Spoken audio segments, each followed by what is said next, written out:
1st is the start of the hurricane season in the Atlantic, but Mother Nature is not going by the calendar this year. Tropical storm Alberto is spinning off the Carolina coast. And so it began.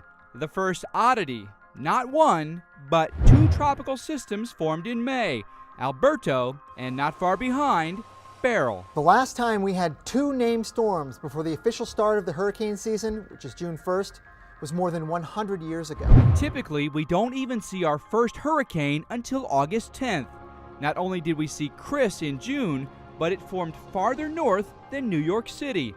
A hurricane has not been farther north in June since 1893. The results of 15 to 20 inches of rain in less than 24 hours. Tropical Storm Debbie paid a visit to the Sunshine State 2 months ahead of schedule for the average fourth storm of the season.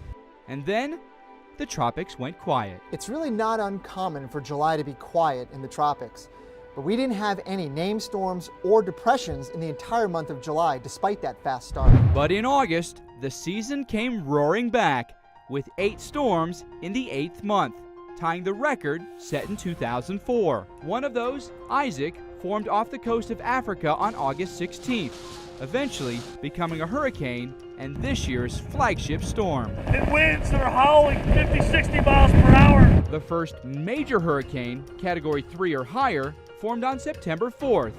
Its name, Michael. But what makes Michael so special is that since 1950, there have only been 4 years without a major hurricane. And in those other 58 years, never has a major hurricane, a Category 3 or higher, formed so late in the season after 11 named storms. So what might the rest of the 2012 hurricane season have in store? With such an odd start, possibly a normal end could be what's uncommon. I'm meteorologist Mike Bettis.